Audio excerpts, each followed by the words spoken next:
Go. Hello everyone, Ryan and Cate here on GHI's lovely farm.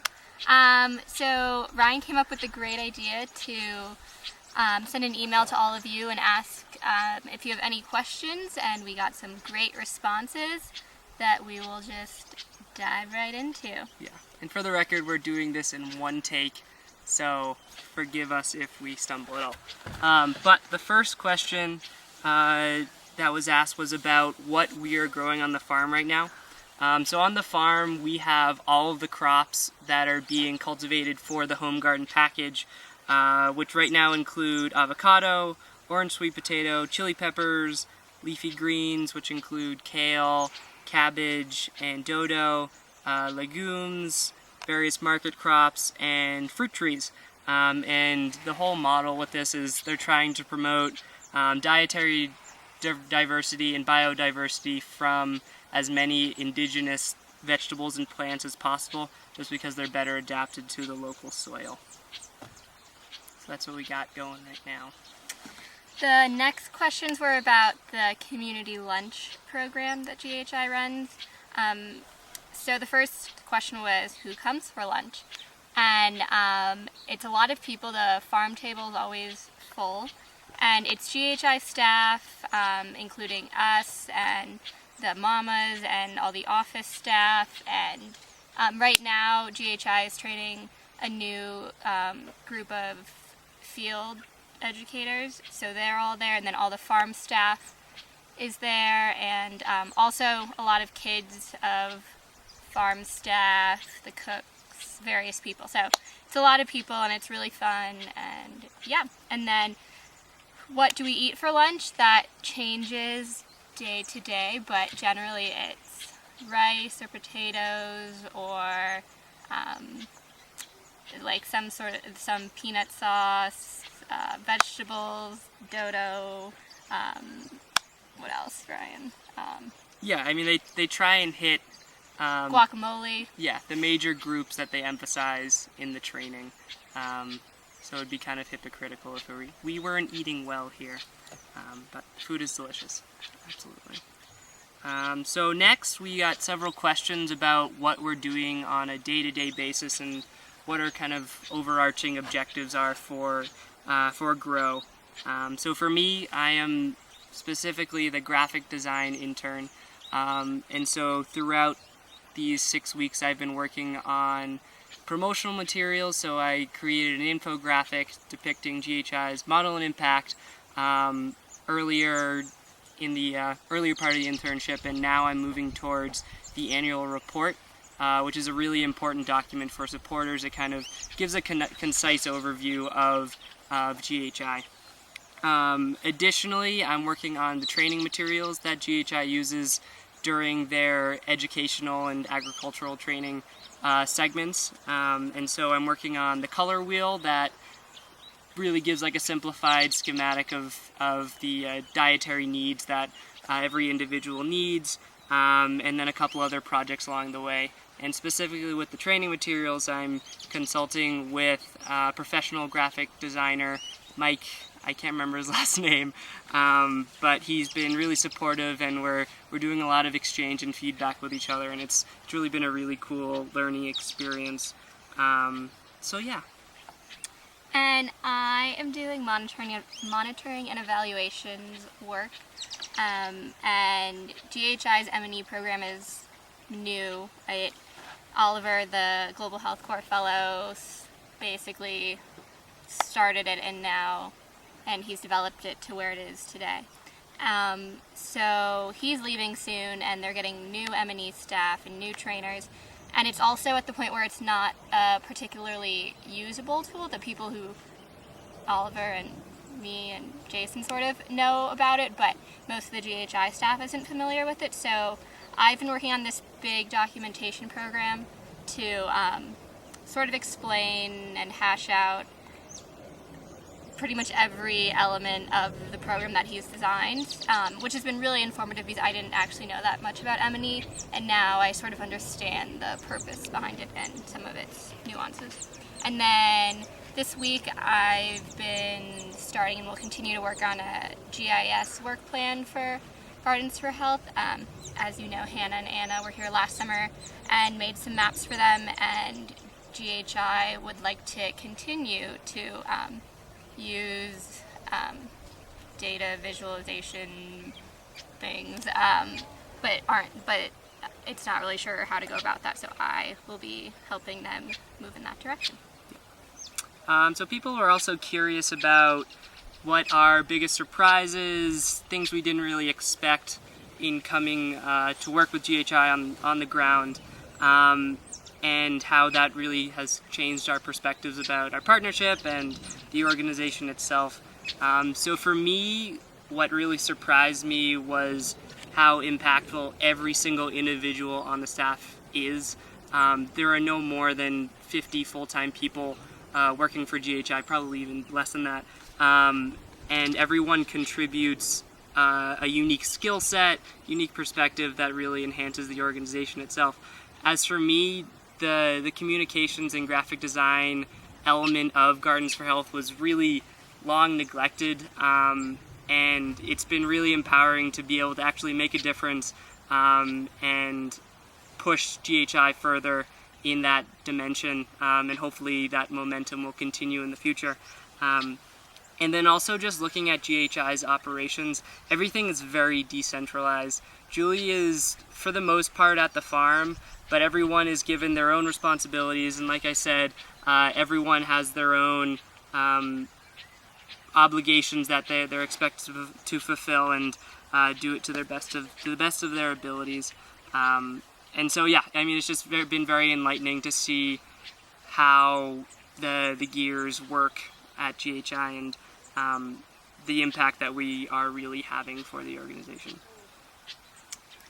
Very briefly, for me, I think I came here knowing GHI's programs pretty well, or I thought I did, but seeing them in action, for example, when we went to a health training and when we did a home visit, just those sort of things that really brings GHI to life in a way that you can't really get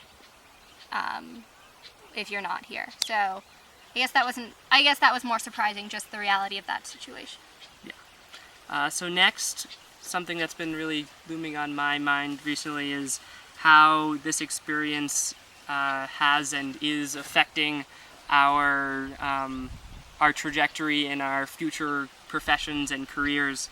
And for me, it's been really cool to have a glimpse at both the challenges and the opportunities of working in international development as a small nonprofit.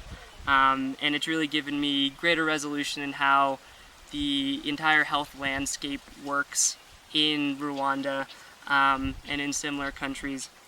And so as a medical or pre-medical student, I see a lot of promise in how I can actually insert myself into these situations and really make a difference. Working here has definitely given me a framework of how this type of work should operate. It should be community-based, really forged with multiple partnerships and collaborations, and really having an investment in the people you're working with. So with that in mind, hopefully I'll be able to get a better idea of how I want to apply myself within the medical field. And I would agree that it's had a big impact on where I see myself in the future, even though I still don't really know where that is.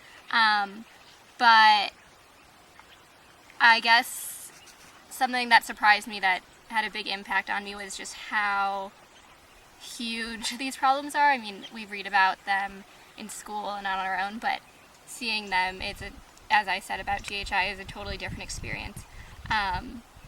So I think that having seen these problems, it's given me the energy and the desire, but also hope to play a role in changing these. And I think another thing that I'm surprised about is that it has also reminded me that a lot of these issues exist back home in the U.S. So maybe somewhere in the future doing international but also domestic work together. So a little more day-to-day. People were interested in what we still want to do in the next remaining 2 to 3 weeks we are here.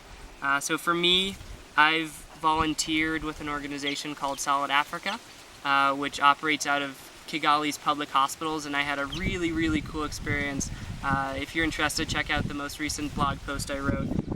And I'd love to volunteer again with like-minded organizations to really see or put together like a cohesive profile of how NGOs work both individually as independent entities but also as a network. So looking forward to that, definitely. Of course, we have to visit the additional tourist destinations that are left. This weekend we are headed to what is it called? Noonway Forest for a bit of hiking. Really looking forward to that. And then afterwards we're heading over to Uganda, to Kampala, for the East Africa Forum with GlobeMed. And then I'd also be interested in visiting some of the other genocide memorials. Several weeks ago we went to the National Genocide Museum. I can't remember what it was exactly called. But that was more of a factual account of the events that happened during the genocide, and I'd really like to have more of a more human and personal experience with events. So we'll see if we can actually have time to do that. But. And one thing that I'd like to do before I leave is, so since being here, I've just I was already interested in education work, but I guess more interested. So there's this school about an hour south of Kigali that it's an all-girls school. I think it has like 800 or something students now. So I'm going to try to visit that sometime in our last week here. Yeah. Very cool. And so, other questions. Let's see. Quickly, what has been your favorite food? Have you tried any Rwandan cuisine? So Rwandan food mainly consists of potatoes and beans. Bruschettes. Yeah, bruschettes are like just different types of meat on skewers, like your standard shish kebab. And yeah, I don't know if you want to expand on that. Yeah, that's Rwandan cuisine. Yeah. It's my favorite food. I mean, the community lunches are really good. Yeah. We found some good restaurants. Yeah, and there's also surprisingly like a lot of ethnic food here. I know there's Indian restaurants. We've gone to a place that's very similar to Chipotle. So good. So if we have those impulses for American food, they can be satisfied, which is comforting. But and then lastly, what is the status of our home gardens? So to catch everyone up, at the beginning of our internship, as kind of the final culmination to our orientation to GHI, we created our home gardens, like those that are planted by the families enrolled in GHI's Health Center program. And currently we are watering our gardens on a daily basis, kind of rotating those responsibilities. And right now mine are looking all right. Mine is looking the best. I have onions, carrots, mustard greens, and cucumbers. Hopefully that are going to be harvested by the end of the time here, but we'll see. And mine is just in full bloom. Yeah, very impressive. So yeah, with that, thank you everyone for submitting your questions. Yeah, thanks. Specifically to Emily, Ellery, Anushka, Rachel, and Olivia. Thank you. Yeah. So thanks again, and be in touch for a couple more updates in the last half of our internship. So. Bye.